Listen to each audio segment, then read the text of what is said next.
تو what's app کا number video پر چل رہا ہے، آپ لوگ مجھ سے رابطہ کر سکتے ہیں۔ اگر میرے بھائی یا بزرگ مجھ سے رابطہ کرنا چاہتے ہو تو واٹس ایپ پر وائس میسج کر کے اپنا مسئلہ بتا سکتے ہیں۔ اگر بہنیں یا مائیں مجھ سے رابطہ کرنا چاہتی ہوں تو واٹس ایپ پر وائس کال کر کے مجھ سے بات کر سکتی ہیں، اپنا مسئلہ بتا سکتی ہیں۔ آپ نے وظیفہ کرنے سے پہلے کمنٹس میں اپنا نام، جہاں پر رہتے ہو جگہ کا نام اور اللہ پاک کا ایک نام ضرور لکھنا ہے، تاکہ میں بھی آپ لوگ کے لیے دعا کر سکوں، اور پھر وظیفے کی بھی آپ لوگ کو اجازت مل جائے گی۔ آپ نے وظیفہ کرنے سے پہلے کمنٹس میں اپنا نام لکھنے کے بعد، یا آپ نے وظیفہ کرنے سے پہلے پوری ویڈیو کو دھیان کے ساتھ سن کے سمجھ کے پھر وظیفے کو کرنا ہے۔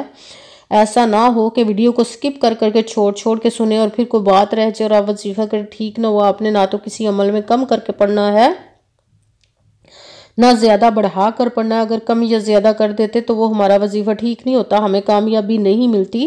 اسی لیے آپ نے مکمل وظیفہ جس تعداد اور جس ترتیب کے ساتھ میں بتانے لگی ہوں، اسی تعداد اور اسی ترتیب کے ساتھ آپ نے اس عمل کو پڑھنا ہے۔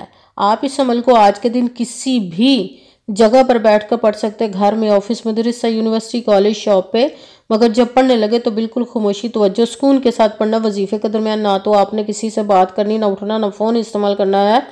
اگر ہم وظیفے کے درمیان کسی سے بات کر لیتے یا اٹھ جاتے تو وہ ہمارا وظیفہ ٹھیک نہیں ہوتا، ہمیں کامیابی نہیں ملتی۔ اسی لیے آپ نے مکمل وظیفہ جس تعداد اور جس ترتیب کے ساتھ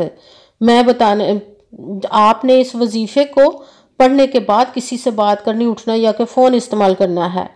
آپ اس وظیفے کو آج کے دن کسی بھی وقت پڑھ سکتے، کسی بھی نماز کے ساتھ پڑھ سکتے، نماز کے علاوہ بھی پڑھ سکتے ہیں۔ اگر نماز کے ساتھ پڑھ رہے تو نماز مکمل پڑھنے کے بعد، دعا مانگنے کے بعد آپ نے اس عمل کو پڑھنا ہے۔ اگر نماز کے علاوہ پڑھ رہے تو باوضو ہو کر ایسی جگہ پر بیٹھ کر پڑھنا جو بالکل خاموشی، توجہ، سکون کے ساتھ آپ اس عمل کو پڑھ سکیں۔ جب عمل کرنے کے لیے بیٹھ گئے تو سب سے پہلے ایک مرتبہ آپ نے درود پاک پڑھنا۔ کوئی سبھی درود پاک پڑھ سکتے ہیں، مگر درود ابراہیمی جو نماز میں پڑھا جاتا ہے وہ والا درود پاک پڑھ لے تو زیادہ بہتر، ورنہ کوئی سبھی درود پاک آپ پڑھ سکتے ہیں۔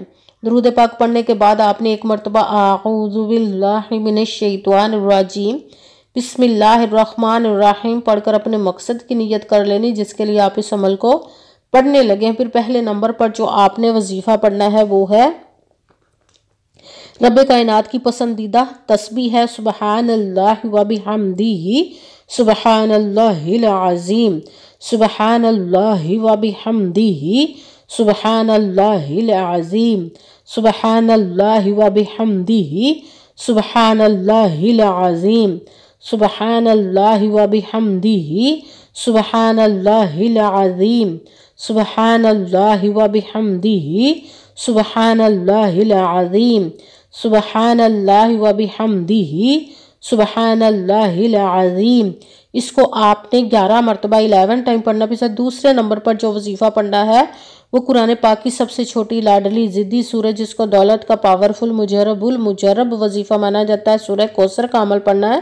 سورہ کوثر کو آپ نے بسم اللہ الرحمن الرحیم انا اعطیناک الکوثر فصلی لربک وانحر ان شانئک ھو الابتر، بسم اللہ الرحمن الرحیم انا اعطیناک الکوثر فصلی لربک وانحر ان شانئک ھو الابتر۔ سورہ کوثر کو آپ نے 10 مرتبہ 10 ٹائم پڑھنا۔ پھر تیسرے نمبر پر جو وظیفہ پڑھنا ہے وہ رب کائنات کے 2 اسم مبارک کو ملا کر پڑھیں گے تو ایک گنا جائے گا، یا غنیو یا رزاقو، یا غنیو یا رزاقو، یا غنیو یا رزاقو، یا غنیو یا رزاقو، یا غنیو یا رزاقو، یا غنیو یا رزاقو۔ اس کو آپ نے 11 مرتبہ 11 ٹائم پڑھنا ہے۔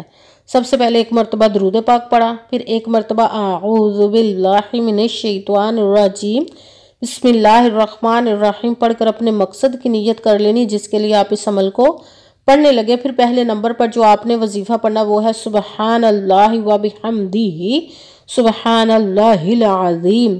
اس کو آپ نے 11 مرتبہ 11 ٹائم پڑھنا۔ پھر دوسرے نمبر پر سورہ کوثر کا عمل پڑھنا ہے۔ سورہ کوثر کو بسم اللہ الرحمن الرحیم انا اعطیناک الکوثر فصلی لربک وانحر ان شانئک ھو الابتر۔ سورہ کوثر کو آپ نے 10 مرتبہ 10 ٹائم پڑھنا۔ پھر تیسرے نمبر پر جو وظیفہ پڑھنا ہے اور رب کائنات کے 2 اسم مبارک کو ملا کر پڑھیں گے تو ایک گنا جائے گا یا غنیو یا رزاقو۔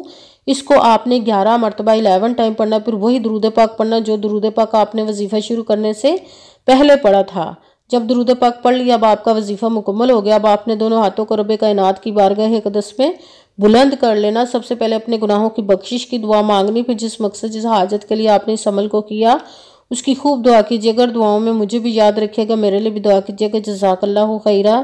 جس مقصد جس حاجت کے لیے آپ نے اس عمل کو کیا، رب کائنات اپنے حکم سے، اپنے پیارے محبوب کے صدقہ سے، اپنے کلام پاک اور اسم مبارک کے صدقے آپ کی تمام نیک و جائز حاجات کو قبول و منظور عطا فرمائے انشاءاللہ العزیز اپنے حکم سے، آمین ثم آمین۔